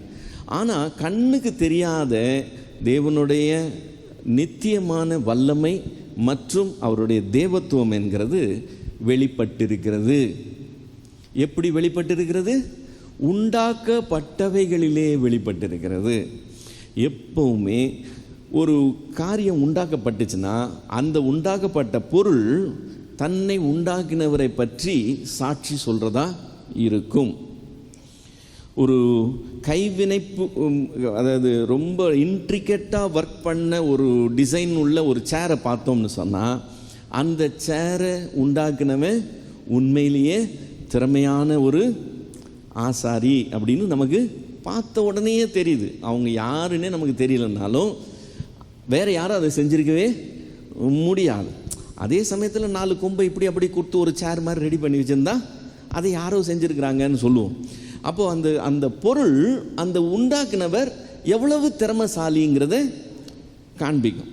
இந்த பொருள் எவ்வளவு நுட்பமாக இருக்கோ, எவ்வளவு நுணுக்கமாக இருக்கோ, அவ்வளவுக்கு அவ்வளவு அதை உண்டாக்குனவர் அவ்வளவு திறமை உள்ள, அவ்வளவு ஞானமுள்ள ஒரு நபர் என்கிறது நம்ம அந்த பொருளை பார்க்கும்போது தெரிந்து கொள்கிறோம். இப்போ நம்ம செல்ஃபோன் பார்க்குறோம், செல்ஃபோனில் அவ்வளவு டீட்டெயில்ஸ் இருக்குதுன்னு சொன்னால் அதை உண்டாக்குற கம்பெனி அவ்வளோ சொஃபஸ்டிகேட்டட் கம்பெனிங்கிறது வித்தவுட் ஆர்கியூமெண்ட் நமக்கு ஆட்டோமேட்டிக்காக தெரியுது இல்லையா? இப்போ நம்ம ஒரு கேமரா பார்க்குறோம், அந்த கேமரா இந்த அளவுக்கு ஒரு ஹை டெஃபினேஷனாக இப்படி அது வந்து இமேஜஸையும் வீடியோஸையும் எடுக்குதுன்னு சொன்னால் நம்ம ஆட்டோமேட்டிக்காக அதை உண்டாக்குன கம்பெனி என்னன்னு பார்க்குறோம், அந்த கம்பெனி பெரிய கம்பெனிங்கிறத நம்ம ஒத்துக்கொள்ளுகிறோம். இப்போ எனக்கு உங்களுக்கும் கண்ணு கொடுத்துருக்கிறார், அந்த கண்ணு வேலை செய்கிற விதத்தையும் அந்த கேமரா வேலை செய்கிற விதத்தையும் நீங்கள் கவனிச்சிங்கன்னா நமக்கு ஒரு காரியம் விளங்கிடும். இப்போது ஒரு கேமரா இருக்குது, அந்த கேமரா ஃபோக்கஸ் பண்ணணும்னா டிஸ்டன்ட்டில் இருக்கிறத ஃபோக்கஸ் பண்ணுறதுக்குன்னா ஒரு ஃபோக்கஸ் செட்டிங்கில் வைக்கணும். அதே இதை பக்கத்தில் உள்ளதை ஃபோக்கஸ் பண்ணணும்னா அந்த செட்டிங்கை மாற்றணும். அப்போ தான் அதை ஃபோக்கஸ் பண்ணும். அந்த லென்ஸ் அப்படி தான் வேலை செய்யும். ஆனால் உங்களுக்கும் எனக்கும் கண்ணு கொடுத்துருக்கிறார். இது ஒரு பவர்ஃபுல்லான கேமரா. இந்த கேமரா நான் இங்கே பார்த்த அடுத்த வினாடி தூரத்தில் பார்க்குறேன். இது ஆட்டோமேட்டிக்காக டக்குன்னு அந்த பக்கத்தில் உள்ளதையும் ஃபோக்கஸ் பண்ணுது, தூரத்தில் உள்ளதையும் ஃபோக்கஸ் பண்ணுது. இந்த மாதிரி ஒரு கேமரா இதுவரைக்கும் எவ்வளவு தொழில்நுட்பம் வளர்ந்து வந்திருந்தாலும் யாராலையும் செய்யவே முடியல. யாராலையும் செய்யவே முடியாத ஒன்று இவ்வளவு சின்னதாக ஆளுக்கு ஒரு பேர் கொடுத்துருக்கிறாருன்னு சொன்னால், அந்த கேமரா உண்டு பண்ணவனை விட இந்த கேமரா உண்டு பண்ணவன் எவ்வளவு பெரியவர் என்கிறத நம்ம கண்ணாடி முன்னாடி நிற்கும்போது தெரிஞ்சுக்கலாம். நம்ம கண்ணாடி முன்னாடி நிற்கும்போது நம்மளை ரசிச்சுக்கிட்டு இருக்கோம். நம்மளை ரசிக்கிறதுக்கு முன்னாடி இதை சிருஷ்டித்தவர் எப்படிப்பட்டவருங்கிறத நம்ம கவனிக்கணும். இப்போ பவுல் சொல்லுகிறது என்ன, இங்கே தேவனுடைய நித்திய வல்லமை, தேவனுடைய தேவத்துவம் என்பவைகள் உண்டாக்கப்பட்டிருக்கிறவைகளில் வெளிப்பட்டிருக்கு. எவ்வளவு நாளா? இப்போ தான் சமீபத்தில் வெளிப்படுதா? இல்லை. உலக தோற்றம் முதல் கொஞ்சம் இலைமறைவா காய்மறைவாவா? இல்லை, தெளிவாய் காணப்படும். ஸோ உலக தோற்றம் முதல் அது தெளிவாய் காணப்படும். அதனால் யாரும் போக்கு சொல்ல இடமே இல்லை. இப்போ நான் ஒரு தொழில்நுட்பம் மிக்க ஒரு பொருளை பார்த்து, அதாவது ஒரு கைவேலை மிக்க ஒரு சேரை பார்த்துட்டு இதை ஒரு கார்பெண்டர் தான் உருவாக்கியிருக்கிறாருன்னு நான் சொல்லிவிட்டு, இந்த அறிவை நான் உடையவனாக இருக்கிறதுனால எனக்கு ஒரு பிஹெச்டி கொடுக்கணும்னு நான் கேட்குறது இல்லை. ஏன்? அதை ஒரு பிளம்பர் செய்ய முடியாது, அதை ஒரு எலக்ட்ரிஷியன் செய்ய முடியாது. இது காமன் சென்ஸ். இதுக்கு பிஹெச்டி எல்லாம் கொடுக்க மாட்டாங்க. அதே மாதிரி இந்த கேமராவை உண்டாக்குனவர் எல்லாத்தோட பெரியவர், அவருக்கு ஒப்பா யாருமே இருக்க முடியாதுன்ற அளவுக்கு இதை தெரிஞ்சுக்கிறது பிஹெச்டி லெவல் சயின்ஸ் இல்லை, அது வெறும் காமன் சென்ஸ், அவ்வளவுதான். ஸோ பவுலினுடைய ஆர்குமெண்ட் ரொம்ப சிம்பிள். Cause effect argument. தேவன் இவ்வளோத்தையும் சிருஷ்டித்திருக்கிறார். இந்த சிருஷ்டிக்கிற பற்றி சொல்லுது. உலக தோற்றத்திலேருந்து அது சொல்லிக்கிட்டு இருக்கு. நான் சும்மா கண்ணு மட்டும்தான் சொன்னேன். சொல்லிகிட்டே இருக்கலாம், போய்கிட்டே இருக்கும். புரியுதுங்களா? அதுக்கு அளவே கிடையாது. ஆனால் அதை யாருமே ஏற்றுக்கொள்ள மனதில்லை. அவங்களுக்கு என்னது? இது வேண்டாம். தேவன் மைனஸ் பண்ணணும், சத்தியத்தை மூடிடணும். அதுக்கு பதிலாக எங்கள் இஷ்டப்படி நாங்கள் இருக்கணும். அதுதான் மோட்டிவ். தேவனை விலக்கிட்டு தேவனுடைய காரியங்களை மூடிட்டு இந்த தேவன் சிருஷ்டித்த உலகத்தில் எங்கள் இஷ்டப்படி இருக்கலாம்னு சொல்லி இவங்க எடுக்கிற அந்த முயற்சிக்கு தேவ கோபம் வெளிப்படுது. அதை தான் அவன் தொடர்ந்து சொல்லுகிறான். 21 28 வரைக்கும், அவர்கள் தேவனை அறிந்தும் அவரை தேவன் என்று மகிமைப்படுத்தாமலும் ஸ்தோத்திரியாமலும் இருந்து தங்கள் சிந்தனைகளினாலே வீணரானார்கள். உணர்வில்லாத அவர்களுடைய இருதயம் இருள் அடைந்தது. அவர்கள் தங்களை ஞானிகள் என்று சொல்லியும் பைத்தியக்காரராகி அழிவில்லாத தேவனுடைய மகிமையை அழிவுள்ள மனுஷர்கள், பறவைகள், மிருகங்கள், ஊரும் பிராணிகள் ஆகிய இவைகளுடைய ரூபங்களுக்கு ஒப்பாக மாற்றினார்கள். இது நிமித்தம் அவர்கள் தங்கள் இருதயத்தில் உள்ள இச்சைகளின்படி ஒருவரோடொருவர் தங்கள் சரீரங்களை அவமானப்படுத்தத்தக்கதாக தேவன் அவர்களை அசுத்தத்திற்கு ஒப்பு கொடுத்தார். தேவனுடைய சத்தியத்தை அவர்கள் பொய்யாக மாற்றி சிருஷ்டிகரை தொழுது சேவியாமல் சிருஷ்டியை தொழுது சேவித்தார்கள். அவரே என்றைக்கும் ஸ்தோத்திரிக்கப்பட்டவர். ஆமேன். இது நிமித்தம் தேவன் அவர்களை இழிவான இச்சை ரோகங்களுக்கு ஒப்பு கொடுத்தார். அப்படியே அவர்களுடைய பெண்கள் அனுபோகத்தை சுபாவத்துக்கு விரோதமான அனுபோகமாக மாற்றினார்கள். அப்படியே ஆண்களும் பெண்களை சுபாவத்தின்படி அனுபவியாமல் ஒருவர் மேல் ஒருவர் விரகத்தாபத்தினாலே பொங்கி ஆண் அவலட்சணமானதை நடப்பித்து தங்கள் தப்பிதத்திற்கு தகுதியான பலனை தங்களுக்குள் அடைந்தார்கள். தேவனை அறியும் அறிவை பற்றி கொண்டிருக்க அவர்களுக்கு மனதில்லாதிருந்தபடியினால் தகாதவைகளை செய்யும்படி தேவன் அவர்களை கேடான சிந்தைக்கு ஒப்பு கொடுத்தார். இப்போ தேவனுடைய கோபம் வெளிப்பட்டிருக்கிறது அப்படின்னு சொன்னான். தேவனுடைய கோபம் வெளிப்பட்டிருக்கிறது ஏன்? உலகம் உண்டானது முதற்கொண்டு அவர் சத்தியத்தை வெளிப்படுத்தியிருக்கிறார். இப்போ தேவனை அறிந்திருந்தும், அதுதான் ப்ராப்ளம், அவங்களுக்கு நல்லா தெரியுது, இருக்குதுன்னு தெரியுது, ஆனால் அதை ஏற்றுக்கொள்ள மனதில்லை. தேவனை அறிந்திருந்தும் அவங்க அதை ஏற்றுக்கொள்ளாததுனால, அவரை தொழுது சேவியாததுனால அவர் சில காரியங்களை அவங்க செய்யும்படி அவங்கள ஒப்பு கொடுத்தார்னு.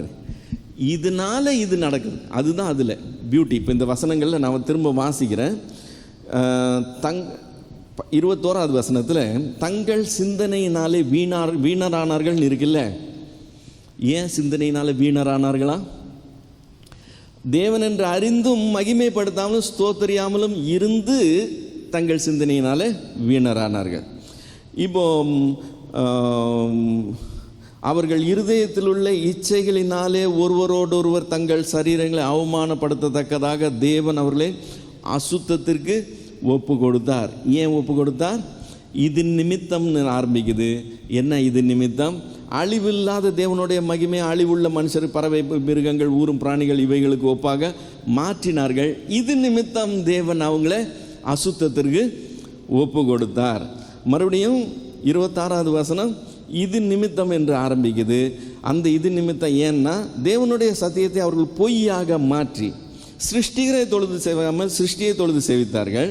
இது நிமித்தம் தேவன் அவர்களை இழிவான இச்சை ரோகங்களுக்கு ஒப்பு கொடுத்தார். மறுபடியும் 27வது வசனத்தின் கடைசி பகுதி, தங்கள் தப்பிதற்கு தக்க பலனை தங்களுக்குள் அடைந்தார்கள். இவங்க இப்படி இருந்ததுனால தேவன் அவங்கள அப்படி ஒப்பு கொடுக்கிறார். மறுபடியும் தகாதவைகளை செய்யும்படி தேவன் அவர்களை கேடான சிந்தனைக்கு ஒப்பு கொடுத்தாருன்னு இருக்கு. அதுக்கு முந்தின வார்த்தை என்னன்னு இருக்கு? தேவனை அறியும் அறிவை பற்றி கொண்டிருக்க அவர்களுக்கு மனதில்லாதபடியினாலே தேவன் அவர்களை தகாதவைகளை செய்யும்படி கேடான சிந்தைக்கு ஒப்பு கொடுத்தார். இப்போ நம்ம மத்தியில் உலகத்தில் பாவங்கள் நிரம்பி இருக்கிறத பார்க்குறோம். அசுத்தங்கள், அருவருப்புகள் நிரம்பி இருக்கிறத பார்க்குறோம். இந்த அசுத்தத்தையும் இந்த அருவருப்பையும் ஆசையாக மனுஷன் செய்கிறதே பார்க்குறோம். எப்படி இப்படி இருக்கிறாங்க அப்படின்னு சொன்னால், கேடான சிந்தைக்கு தேவன் அவங்கள ஒப்பு கொடுத்தார் என்று சொல்லிடுறேன். தேவனுடைய கோபம் வெளிப்படும் போது அவர் அந்த கோபத்தின் வெளிப்பாடாக நமக்கு தண்டனையாக கொடுக்கறது நிறைய டைம் நம்மளுடைய புத்தியே கெட்டு போகிறதுக்கு அலோவ் பண்ணுவார். எவ்வளோக்கு எவ்வளவு இவன் அதிகமாக புத்திசாலியாக இருக்கானோ ஞானிகள் என்று சொல்லியும் பைத்தியக்காரராக நடக்கிறதுக்கு ஆண்டவர் அவங்கள ஒப்பு கொடுக்குறார். தங்களுடைய சரீரத்தினாலே அசுத்தமானதை செய்கிறதுக்கு தேவன் அவங்கள ஒப்பு கொடுக்கிறார். இது தேவ கோபத்தினுடைய ஒரு வெளிப்பாடு. மாம்சத்தினால இவங்க இப்படி செஞ்சாங்க, இவங்க மாம்சத்தில் இச்சித்து இப்படி செஞ்சாங்க அப்படியெல்லாம் நம்ம சொன்னால் கூட அந்த சிந்தனைக்கு தேவன் அவங்களை என்ன செய்திருக்கிறார்? ஒப்பு கொடுத்துருக்கிறார். இந்த தேவன் ஒப்பு கொடுக்கறதுன்னு இருக்கு பாருங்க, இது ரொம்ப பயங்கரமான ஒரு காரியம். இன்னொரு காரியம் கூட நம்ம ஞாபகப்படுத்தணும். நம்ம இவங்க விசுவாசிக்கலை, சத்திய வசனத்தை விசுவாசிக்கிறதுனால தேவன் அவங்கள பொய்யை நம்பும்படி அவங்கள ஒப்பு கொடுத்தாருன்னு இருக்கும். அந்த பொய்யை நம்புறதுக்கு அவங்க ஹார்ட் ஆஃப் ஹார்ட்ஸ் அதை ஏற்றுக்கொள்ளுகிறதுக்கு தேவன் அவங்க என்ன பண்ணிடுறாரு? ஒப்பு கொடுக்குறார். ஸோ தேவனுடைய அதாவது தண்டிக்கிற விதத்தில் ஒன்று என்னன்னு சொன்னால், நம்மை அந்த மாதிரி கேடான சிந்தைக்கு ஒப்பு கொடு. இப்போ மனுஷன் தேவனுடைய அதிகாரத்தை தள்ளிட்டு அந்த சத்தியம் எங்களுக்கு வேண்டாம்னு சொல்லி அநியாயத்தினால சத்தியத்தை மூடி போடணும்னு அவன் ட்ரை பண்ணும்போது தேவ கோபம் என்ன செய்யுது? அவனை அசுத்தத்துக்கும் அருவருப்புக்கும் எல்லா விதமான தகாத காரியங்களுக்கும் ஒப்பு கொடுக்கும். இதில் கவனிக்க வேண்டியது என்னன்னு சொன்னால், அவன் 2 பர்டிகுலரான அசுத்தத்தை பற்றி பேசுகிறான். 2ல் ஒன்று லெஸ்பியனிசம், இன்னொன்று கே, இல்லையா? ஆணோட ஆணும் பெண்ணோட பெண்ணும் சேருகிறதை பற்றி இந்த வசனம் தெளிவாக சொல்லுது. இது வேதத்திலேயே ரொம்ப ஸ்பெசிஃபிக்காக பேசுகிற வசனம். தேவன் ஆதியிலே ஆணும் பெண்ணும் சிருஷ்டித்தார். அந்த ஆணுக்கும் பெண்ணுக்கும் உறவை தேவன் ஏற்படுத்தினது அவருடைய காரியம். இதை விகற்பமாய் மாற்றி ஆணோட ஆணும் பெண்ணோட பெண்ணும் என்று சொல்லி அதெல்லாம் இயல்பான காரியம், அதில் ஒன்றும் தப்பு இல்லைங்கிறத ஒரு மாதிரி நேச்சுரலாக கொண்டு வராங்க. என்ன, ஒரு 3ஆம் பாலினம் என்று சொல்லி நம்மளுடைய தமிழக அரசாங்கமே அதை ஒத்துக்கொள்ளுது. நீங்கள் பாலினம் போடும்போது 3 பாலினம்னு சொல்லி. கொஞ்ச நாளைக்கு முன்னாடி ஃபேஸ்புக்கு 72 பாலினங்கள் ஒத்துக்கிட்டு இருந்துச்சு. இப்போ தான் அதை நீக்கி இருக்கிறாங்க. 72 பாலினம். இதெல்லாம் பேதம் ஒத்துக்கலை. மனுஷனை எப்படி சிருஷ்டித்தாரா? ஆணும் பெண்ணுமாக சிருஷ்டித்தார். இதுதான் உண்மை. ஆணும் பெண்ணும் அழியுமாக சிருஷ்டித்தார்னு நம்ம சொல்ல முடியாது. அப்போ அன்னகர்கள்னு வந்து சிலர் இருக்கிறாங்களே பிரதர்னு சொன்னாக்க, குருடர்னு சிலர் இருக்கிறாங்க. இப்போ என்ன அர்த்தம்? சிலரை கண்களோடும் சிலரை கண்கள் இல்லாமலும், இப்படி ஒரு வகை அப்படி ஒரு வகைன்னு சொல்கிறோமா? இல்லை கண் இல்லாதவங்களுக்கு கண்ணு கிடைச்சா நல்லா இருக்கும்னு நம்ம நினைக்கிறோமா? கண் இல்லாதவங்களுக்கு கண் இருந்தால் நல்லாயிருக்கும், கை இல்லாதவங்க கை இருந்தால் நல்லாயிருக்கும், இல்லை அப்படி தானே? அது ஒரு குறை என்று சொல்லி தான் நாம் பார்க்குறோம். அதே போல் அன்னகர்களாக பிறந்திருந்தாலும் அது ஒரு குறையாக தான் பார்க்க முடியும் ஒழிய அது ஒரு வெரைட்டியாக பார்க்க முடியாது. வேதம் அதில் ரொம்ப தெளிவாக இருக்குது. மேல் நாட்டில் திருச்சபைகள் அதை ஒத்துக்கிட்டு இருக்கு. அங்கே பிஷப்ஸே இந்த ஓரின சேர்க்கையில் ஈடுபடுறவங்க பிஷப்ஸாகவே இருக்கிறாங்க. சாதாரண லெவல் இல்லை, பெரிய லெவலில் பிஷப்ஸாகவே இருக்கிறாங்க. திருச்சபைகளில் ப்ரைடு ஃப்ளாக் தொங்க விட்டுருக்குறாங்க. இது எவ்வளோ நாள் நம்ம ஊருக்கு வர்றதுக்கு எவ்வளோ நாள் ஆகும்னு சொல்ல முடியாது. ஆனால் வேதம் என்ன சொல்லுது, சத்தியம் எதுங்கிறதுல நம்ம தெளிவாக இருக்க வேண்டியது அவசியம். ஸோ பவுல் அவர்களை கேடான சிந்தைக்கு ஒப்பு கொடுத்தார். தங்கள் சரீரங்களால் அங்கே அசுத்தமானதை செய்கிறதுக்கு தேவன் ஒப்பு கொடுத்தார்னு சொல்லும்போது இந்த பாவங்களை பற்றி தான் பேசுகிறானுங்கிறத நம்ம கவனிக்கணும். இப்போ இந்த மாதிரி கேடான சிந்தைக்கு ஒப்பு கொடுத்து அதை செய்கிறவங்க உலகத்தின் வழக்கமாய் அதை மாற்றுகிறதுக்கு அவங்க இறங்கிடுறாங்க. 29 32 வரைக்கும் பார்த்தோம்னா, அவர்கள் சகலவித அநியாயத்தினாலும் வேசித்தனத்தினாலும் துரோகத்திலும் பொருளாசையினாலும் குரோதத்தினாலும் நிறையப்பட்டு பொறாமையினாலும் கொலையினாலும் வாக்குவாதத்தினாலும் இச்சகத்தினாலும் வன்மத்தினாலும் நிறைந்தவர்களுமாய் புறங்கூறுகிறவர்களுமாய் அவதூறு பண்ணுகிறவர்களுமாய் தேவ பகைஞருமாய் துராக்கிரதம் பண்ணுகிறவருமாய் அகந்தை உள்ளவர்களுமாய் வீம்புகாரருமாய் பொல்லாதவைகளை யோசித்து பிணைக்கிறவர்களுமாய் பெற்றோருக்கு கீழ்ப்படியாதவர்களுமாய் உணர்வில்லாதவர்களுமாய் உடன்படிக்கைகளை மீறுகிறவர்களுமாய் சுபாவ அன்பு இல்லாதவர்களுமாய் இணங்காதவர்களுமாய் இரக்கம் இல்லாதவர்களுமாய் இருக்கிறார்கள். இப்போ இவ்வளோ பெரிய பட்டியல் நமக்கு ஷாக்கிங்காக ஒன்றுமே கிடையாது. இதெல்லாம் நிரம்பி இருக்குது. அது மத்தியில் தான் நம்ம இருக்கிறோம். ஸோ இப்படி எல்லாமா அப்படின்னு சொல்லி நம்ம ஆச்சரியப்படுறதுக்கே இல்லை. இப்படி தான் இருக்கிறாங்க. இதுதான் உலகம் அப்படிங்கிற லெவலுக்கு கொண்டு வந்திருக்காங்க. கொண்டு வந்து அதை இன்னும் எப்படி செய்ய பார்க்குறாங்களா? இப்படிப்பட்டவைகளை செய்கிறவர்கள் மரணத்துக்கு பாத்திரர்களாக இருக்கிறார்கள் என்று தேவன் தீர்மானித்த நீதியான தீர்ப்பை அவர்கள் அறிந்திருந்தும் அவைகளை தாங்களே செய்கிறதும் அல்லாமல் அவைகளை செய்கிற மற்றவர்களிடத்தில் பிரியப்படுகிறவர்களுமாய் இருக்கிறார்கள். உலகம் உங்களை என்ன செய்யுமா? பகைக்கும் என்று ஆண்டவர் சொன்னார். ஏன்னா நான் உங்களை உலகத்திலிருந்து தெரிந்து கொண்டேன். நம்ம உலகத்தாராக இருந்தோம்னா உலகம் நம்ம மேலே பிரியமாக இருக்கணும். இப்போ இதெல்லாத்தையும் அவங்களும் செய்கிறாங்க, இது எல்லாத்தையும் நானும் செய்கிறவனா இருந்தேன்னா நம்ம ஆளுன்னு சொல்லி உலகம் என் மேலே பிரியமாக இருக்கும். நான் பரிசுத்தத்தை தேடி எனக்கு இந்த அசுத்தம் வேணான்னு ஒரு தீர்மானம் எடுக்கும்போது உலகம் நம்மை பகைக்கிறதா இருக்கும். உலகம் உங்களை பகைச்சா ஆச்சரியப்படாதீங்கன்னு வேதம் சொல்லும். ஸோ இதில் ஆச்சரியப்படுறதுக்கு ஒன்றுமே கிடையாது. உலகம் தன்னுடையதை தான் பிரியமாய் பார்க்கும். இப்போ இவங்களுக்கு தாங்களே செய்கிறதும் இல்லாமல் அப்படி செய்கிறவங்க மேலே பிரியமாகவும் இருக்கிறாங்க. இப்போ இதில் நம்ம நிறைய டைம் நம்ம செய்கிற மிஸ்டேக் என்னன்னு சொன்னால், அவங்களுக்கு சத்தியம் தெரியல, அவங்களுக்கு சத்தியத்தை தெரியப்படுத்தணும்னா அவங்க விழிச்சுக்குவாங்க அப்படின்னு நம்ம நினைக்கிறோம். இவ்வளோ நேரம் நம்ம வாசித்தோமே, இந்த வேத பகுதி எதை பற்றி தான் பேசுது? அவர்கள் அறிந்தும் அவரை இது பண்ணல, அவரை ஸ்தோத்திரியாமலும் அவரை மகிமைப்படுத்தாமலும் அறிந்தும். இப்போ இங்கே இதுக்கு தண்டனை உண்டு என்று அறிந்தும், நீதியான தீர்ப்பை அவர்கள் அறிந்திருந்தும் அவைகளை தாங்களே செய்கிறதும் இல்லாமல். ஓகே, இப்போது ஃபேக்ட் ஆஃப் த மேட்ரு என்னன்னு சொன்னால், தேவன் இல்லை என்று சொல்லி, தேவனுடைய நீதியை பற்றி எங்களுக்கு கவலையே இல்லைன்னு சொல்லி உலகம் ஒரு ஜீவனம் ஜீவிக்குது. மொத்த உலகமும் அப்படி தான் போய்கிட்டு இருக்கு.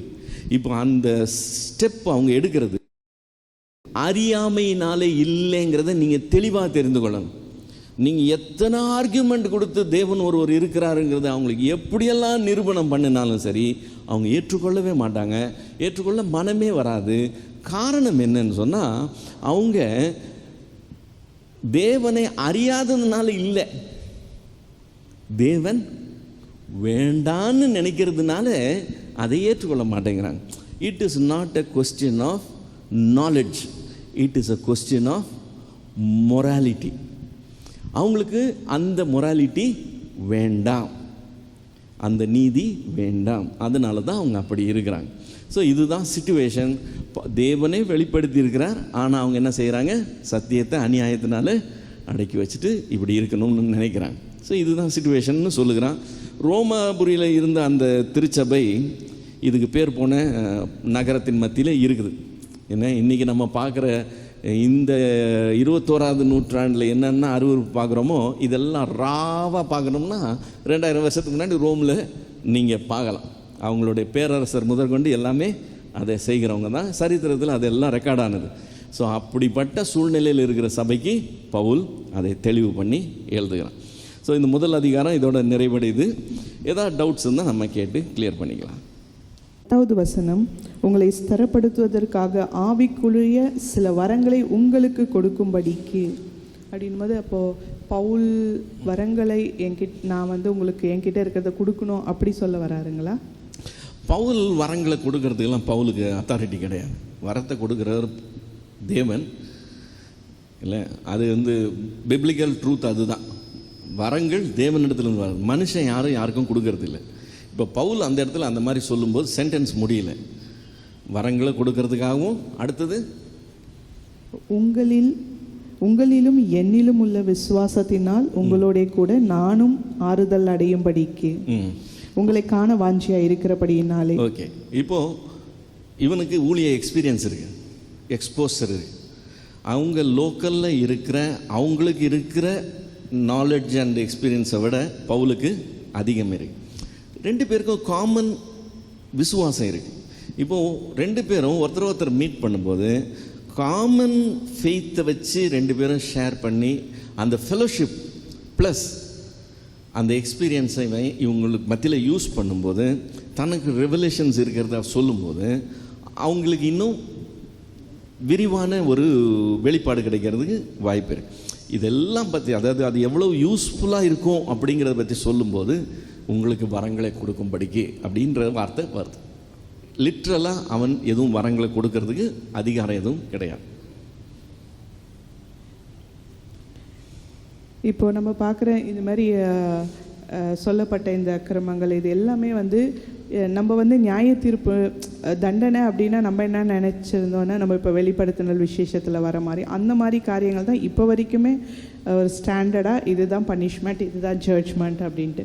பட் ஆனால் இப்போ நடக்கிறத பார்க்கும்போதே அந்த கோபம் இருந்து கொண்டு தான் இருக்குதுன்ற மாதிரி இருக்கு. ஆமாம் ஆமாம், அதாவது தேவனுடைய கோபம் இன்றைக்கும் வெளிப்படுது, இன்றைக்கும் நடந்துட்டு தான் இருக்கு. ஒரு இடத்துல ஆண்டவர் சொல்லும்போது சொல்லுவார், எவ்வளவு அடித்தாலும் உணர்வே இல்லாமல் இருக்கிறாங்கன்னு சொல்லுவார். எவ்வளோ அடித்தாலும் சரி, டோட்டலாக உணர்வே கிடையாது. குறிப்பாக இவங்களை இஸ்ரவேலரை பற்றி சொல்லுவார், அது என் ஜனம் இப்படி இருக்குதுன்னு சொல்லி.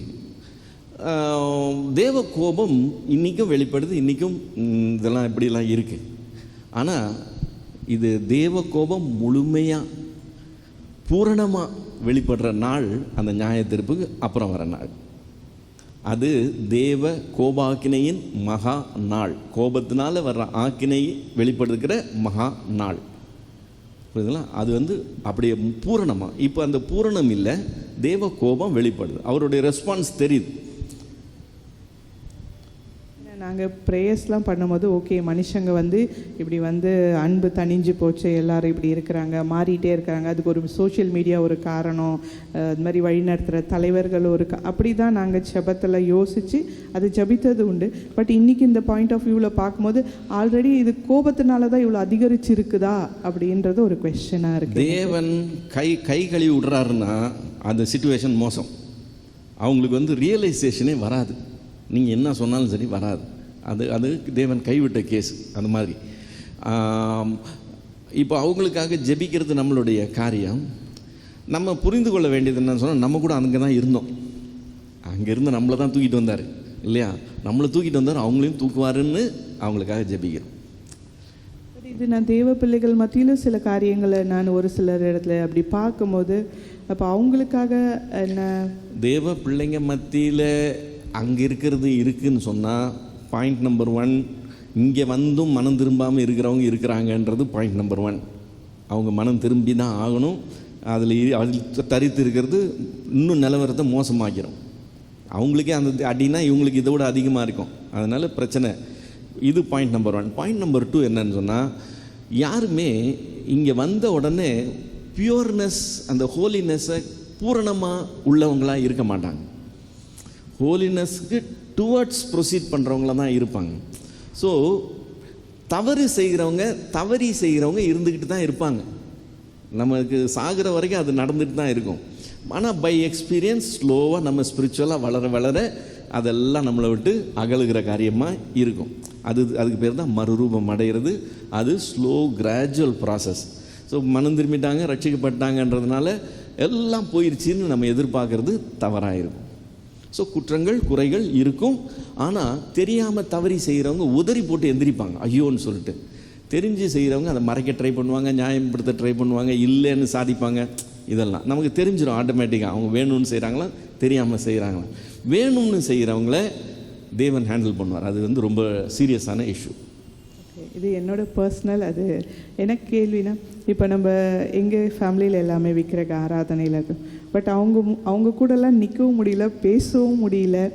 But still they are growing in a good way, earthly wise கூட. But I am seeing that I am suffering very lot, even in the financial state also, but whatever it may be, the family states also. நம்ம voice அங்கே எடுப்படுறது கிடையாது. நார்மலாக ஸ்பிரிச்சுவலாக நான் சொல்ல வரலை, but நார்மலாக எப்பயுமே அவங்க கை கொஞ்சம் ஓங்கியே இருக்குது. நான் நிறைய ஃபேமிலிஸ்லேயும் அப்படி பார்க்குறேன். ஏன்னா சில ஃப்ரெண்ட்ஸ் எல்லாமே வந்து அவங்க மட்டும் ரட்சிக்கப்பட்டு இருக்கிறாங்க. But total family both sides, 2 பேர் சைட்லேயுமே வந்து எல்லாமே வந்து ஒரு ஐடல் வர்ஷிப்பில் இருக்கிறாங்க.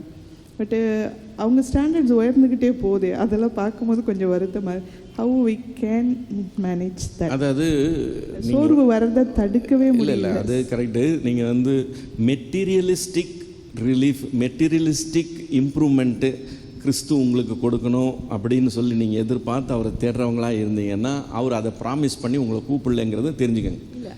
அந்த பாயிண்ட் ஆஃப் வியூ அதை ப்ராமிஸ் பண்ணி கூப்பிடல. அப்படி இருக்கும்போது உங்களை கீழே வச்சிருக்கிறாரு. இன்னும் தேவை உள்ளவங்களாக இருக்கிறீங்க. You are not able to even meet ends.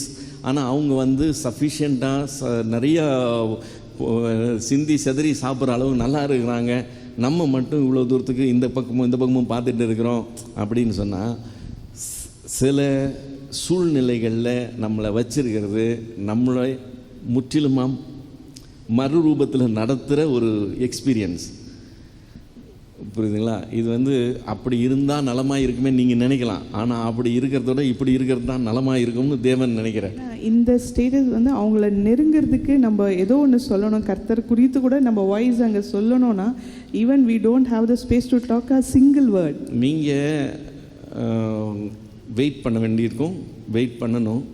அவங்களே வந்து உங்ககிட்ட கேட்குறதுக்கு ஆண்டவர் கூட்டிகிட்டு வருவார். புரியுதுங்களா? நீங்கள் போயிட்டு அங்கே நின்றுக்கிட்டு நான் சொல்கிறேன் கேளுன்னு சொல்ல வேண்டிய அவசியமே கிடையாது. ஆண்டவர் நடத்துகிற விதம் எப்படி இருக்கும்னு சொன்னால், நீங்கள் கர்த்தருக்குள்ளே பலன் அடைந்து வெயிட் பண்ணிங்கன்னா அவங்க தேடி வந்து உங்ககிட்ட கேட்பாங்க. அப்போது என்ன சொல்லணும்னு கர்த்தர் சொல்கிறாரோ நீங்கள் அதை சொல்லணும். அது லைஃப் சேஞ்சிங்காக இருக்கும். நம்ம அதுக்கு பதிலாக நம்ம நீதி அடைஞ்சதுனால, அவங்க அந்த நீதி அடையாததுனால, நம்மளுக்கு அவங்களோட குவாலிஃபிகேஷன் இருக்குது, நான் சொல்கிறேன் நீ கேளுன்னு நம்ம போய் நின்னோம்னா அது எடுபடவே எடுபடாது. புரியுதுங்களா? நீங்கள் கர்த்தருக்குள்ளே பலன் அடைஞ்சு வெயிட் பண்ணணும். சிச்சுவேஷன்ஸ் வரும், அவங்கள உங்ககிட்ட ஆண்டவர் கொண்டு வருவார். ஆனால் அப்படி வர்ற அந்த டைமுக்கு நீங்கள் ரெடியாக இருக்கணும்.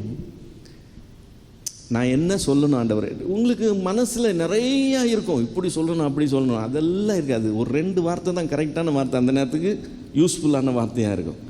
நீங்கள் அதை கரெக்டாக சொல்கிறது தான் கர்த்தர் உங்களை வச்சுருக்கிறார். அந்த ஆப்பர்ச்சுனிட்டியை கரெக்டாக யூஸ் பண்ணுறதுக்கு நீங்கள் ரெடியாக இருக்கணும். புரியுதுங்களா? அவங்களுக்காக ப்ரே பண்ணிட்டே இருங்க, வெயிட் பண்ணிட்டே இருங்க. ஆப்பர்ச்சுனிட்டி க்ரியேட் பண்ணுவார், அவங்களே வந்து கேட்பாங்க, அப்போ பேசணும். புரியுதுங்களா? நம்ம எப்போ பார்த்தாலும் சொல்கிறதுக்கு ரெடியாக இருப்போம், ஆசையாக இருப்போம், இதை சொல்லலாம் அதை சொல்லலான்னு சொல்லி. அதுக்கு ஆண்டவர் நடத்துவார். பிகினிங்லேருந்தே ஆடம் அண்ட் ஈவ்லேருந்தே கர்த்தர் வந்து ஒப்பு கொடுத்துட்டாரு அசுத்தத்திற்கு, லோத்தோட பீரியடில். ஸோ அப்போலேருந்து ஸ்டில் இப்போ வரைக்கும் அதே மாதிரி தானே உலகம் போயிட்டுருக்கு. லோத்து சொன்னீங்களா? ஸோ அந்த ஆதாம் ஏவாளுடைய காரியம் வேற, லோத்தினுடைய காரியம் வேற. இப்போ ஆதாம் ஏவாள் என்ன சொன்னீங்க? ஆதாம் ஏவாளையும் வந்து பார்த்தீங்கன்னா அவங்களையும் பாவத்துக்கு அதை அனுமதிச்ச மாதிரி அவங்களும் வந்து தேடிக்கிட்டாங்க இல்லையா? அதை அனுமதிச்சது இல்லை, அவங்க சூஸ் பண்ணுறது. அவங்களுக்கு ஃப்ரீ வில் ஆஃப் சாய்ஸ் கொடுத்தாரு. கீழ்ப்படியலாம், கீழ்ப்படியாமல் போகலாம், சாய்ஸ் இருந்துச்சு. அவங்க சாய்ஸ் என்னவா இருந்துச்சு? நாங்கள் தேவர்களை போல இருக்கணும்னு ஆசைப்படுறாங்க. இன்னைக்கு மனுஷனுடைய சாய்ஸ் என்ன நினைக்கிறீங்க? தான் தேவன் போல இருக்கணும்னு ஆசைப்படுறான். இதுதான் ப்ராப்ளமே. அங்கே தேவன் அதை அனுமதிக்கலை, அதை வந்து அவங்களுக்கு சாய்ஸ் கொடுத்தாரு, அவங்க அதை சூஸ் பண்ணாங்க. அந்த சாய்ஸுக்கு இது இருக்குது, என்ன சொல்கிறது, ரிசல்ட்ஸ் இருக்குது. அதை எப்படி சொல்லலாம், பலன் இருக்குது. நம்ம எதை செய்கிறோமோ அதுக்கு உண்டான பலன். இதை சூஸ் பண்ணியிருந்தாங்கன்னா இதுக்கு உண்டான பலன் இருந்திருக்கும். அவங்க அதை சூஸ் பண்ணதுனால அதுக்கு உண்டான பலன். ரெஸ்பான்சிபிலிட்டி இருந்தால் ரெஸ்பான்சிபிலிட்டியோடு சேர்ந்து அதனுடைய ரிசல்ட்ஸும் பண்ணி தான் ஆகணும். அதை தான் அவங்க ஃபேஸ் பண்ணாங்க. இது ஆதாம் ஏவாள். நீங்கள் லோத்துக்கு வந்தீங்கன்னு சொன்னால் அது டோட்டலாக இது தேவன் அவங்களை ஒப்பு கொடுத்த அந்த ஒரு கேரக்டர். ஏன்னா அவங்க தேவனையே ஏற்றுக்கொள்ளாமல் கண்டதையும் தொழுது கொள்ளும்போது ஆண்டவர் அவங்களை அந்த லெவலில் விட்டுறாரு. இது மாதிரி தான் ட்ராவல். என்னதான் ரட்சிக்கப்பட்டாலும் சம்டைம்ஸ் சொல்கிற காரியங்கள் எல்லாமே சம் கேரக்டர் வந்து நம்மளோட மெய்யான தேவனுடைய காரியங்களை தவிர மற்ற எவ்வளவு ஆயிரம், எத்தனை கோடி தெய்வங்கள் இருக்குது, எத்தனை லட்சம் மதங்கள் இருக்குது, எத்தனை விதமான வழிபாடுகள் இருக்குது. நீங்கள் எல்லாத்தையும் எடுத்துக்கோங்க, இது ஒன்று பக்கத்தில் வச்சுக்கோங்க, கம்பேர் பண்ணி பாருங்கள். பரிசுத்தம் பற்றி பேசுகிறது இது மட்டும்தான் பேசும். அதெல்லாம் அசுத்தத்தையே தெய்வ வழிபாட்டிலே வச்சுருக்கோம். இப்போ தேவதாசி சிஸ்டம் இருந்தது தமிழ்நாட்டில், அது கோயிலில் தான் நடந்தது. அது ஆக்சுவலாக பப்ளிக் விபச்சாரம். பப்ளிக் விபச்சாரத்தை அந்த தெய்வத்தின் பேரில், அந்த தெய்வத்தினுடைய கோயிலில், அந்த தெய்வத்தை வழிபடுகிற அல்லது அந்த வழிபாட்டில் முன்னாடி நிற்கிற அவங்க தான் அதை முன்னெடுத்து செய்கிறாங்க. இது அந்த வழிபாட்டின் அடிப்படையிலே உள்ளது. புரியுதுங்களா? தேவனை சிருஷ்டிகரை விட்டுட்டு மற்ற காரியங்களை தேடும்போது அப்படியே அவங்கள அந்த கேடான சிந்தைக்கு தேவன் ஒப்பு கொடுத்து, இதை நீங்கள் எல்லாத்துலேயும் பார்க்க முடியும்.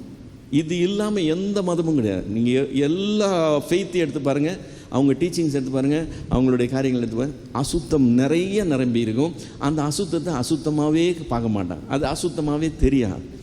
அவங்களுடைய இருதயம், உணர்வில்லாத இருதயம் இருள் அடைஞ்சதுன்னு வசனம் சொல்லும். ஞானிகள்னு சொன்னால் கூட பைத்தியக்காரராக மாறிடுறாங்க. இந்த பரிசுத்த தேவனுடைய காரியம் இது ஒன்று மட்டும்தான் இந்த ஒரு ஸ்ட்ரெயிட் லைனில் நிற்கும். இது எல்லாம் டிஃப்ரெண்ட்டாக இருக்குது. அதுதான் உங்களுக்கு அடையாளம். நிறைய கல்ட்ஸ் இருக்குது, நிறைய விதமான டீச்சிங்ஸ் இருக்குது. நீங்கள் எல்லாத்தையும் கவனித்து பாருங்கள். அதில் செக்ஷுவல் சின் இருக்கும், அதில் மணி மிஸ்அப்ராப்ரேஷன் வரும், எல்லா விதமான கிரீடு இருக்கும், எல்லாம் அதில் வந்துடும். இப்போ நம்ம பெரிய லிஸ்ட்டு வாசித்தோம், அந்த லிஸ்ட்டு அப்படியே அதில் வந்துடும். ஈவன் ரட்சிக்கப்பட்டவங்களுக்கு கூட இந்த மாதிரியான லிஸ்ட்டில் இருக்கிற மாதிரி கூட சில பழக்கங்கள் இருக்கலாம் இல்லையா? பட் அது இட்ஸ் அ கண்டினியூஸ் ப்ராசஸ். ஆமாம், அதாவது அதில் 2 சொன்னேன். ஒன்று தெரிஞ்சிருக்கிறதுன்றது, இன்னொன்று தெரியாமல் தவறி செய்கிறது. தெரியாமல் இல்லை, தவறி செய்கிறது, பழைய ஹேபிட். அது தெரியாமல் செய்கிறது. தெரியாமல் செய்கிறவங்க எப்போவுமே உதறிட்டு எந்திரிச்சிருவாங்க. கால் தவறி நான் கீழே விழுந்துட்டேன்னா யாராவது என்னை தூக்கி விடட்டுன்னு உட்காந்துருக்க மாட்டேன், டபக்குன்னு எந்திரிச்சிடும் இல்லையா? நான் நிற்கணும்னு ஆசைப்பட்றேன், ஆனால் நான் விழுந்து கிடக்கிறதுன்றது என் இஷ்டம் கிடையாது. கால் தவறி விழுவேன், வாய்ப்பு இருக்குது. யார் வேணால் எப்போ வேணால் விழுகிறதுக்கு வாய்ப்பு இருக்குது. ஆனால் அதுக்கு உண்டான கான்சிக்வன்சஸ் வந்து ரொம்ப ஹெவியாக இருக்கும் இல்லையா? அப்படி தவறி விழுந்தா கூட தவறி விழுகிறதுக்கெல்லாம் கான்சிக்வன்சஸ் எல்லாம் வராது. ஓகே, அது வந்து ஒரு ப்ராசஸ், நம்மளுடைய க்ரோயிங் ப்ராசஸில் அது ஒன்று தவறி செய்கிறது. ஆனால் தவறி விழுந்துக்கிட்டே இருக்கிறதுன்றது சம்திங் ராங். அது யாருமே செய்ய மாட்டாங்க. என்ன, தெரியாமல் ஒரு தடவை விழலாம், இங்கேருந்து அங்கே போகிறதுக்குள்ள நான் 10 தடவை விழுந்தேன்னா சம்திங் ராங் இல்லையா? அது மாதிரி தான். ஸோ தெரிஞ்சு செய்கிறது தெரியாமல் செய்கிறதும் பெரிய டிஃப்ரென்ஸ் இருக்குது. நிறைய பேர் தெரிஞ்சே செய்கிறாங்க, அதனால் அவங்க மனம் திரும்புதல் என்கிறதே இல்லாது இருக்கிறவங்களாக இருக்கிறாங்க. அது பரிதாபமான விஷயம். அதுக்குண்டான பலன் பயங்கரமாக இருக்கும். அவங்கவுங்க ஃபேமிலியில் பார்த்தீங்கன்னாலே தெரிஞ்சிடும், அவங்க பிள்ளைங்களை ஆண்டவர் என்ன அடி அடிக்கிறாரு, அந்த அந்த அந்த குடும்பம் எப்படி நாசமாக போகுது, நிறைய பார்க்க முடியும். ஒருத்தர் ஒரு போலியோ சென்டருடைய இன்சார்ஜாக இருந்தார். என்ன, பெரிய ஸ்தாபனத்தில் உள்ள ஒரு போலியோ சென்டரோடைய இன்சார்ஜ். அதில் கையாடல் பண்ணார். அங்கேருந்து ட்ரான்ஸ்ஃபர் ஆகி போகும்போது அவர் பிள்ளைக்கு போலியோட வெளியே போனார். ஆண்டவர் அப்படி பொறுமையாக இருப்பார், ஆனால் அடிக்கிற அடி பயங்கரமாக விழும். இவங்களுக்கு தெரியும், தெரிஞ்சும் அதை செய்கிறாங்க. அதுதான் அதில் பிரச்சனை. நாலேஜ் இல்லை, ப்ராப்ளம் நாலேஜில் இல்லை, மொராலிட்டி இல்லை. It's a moral problem.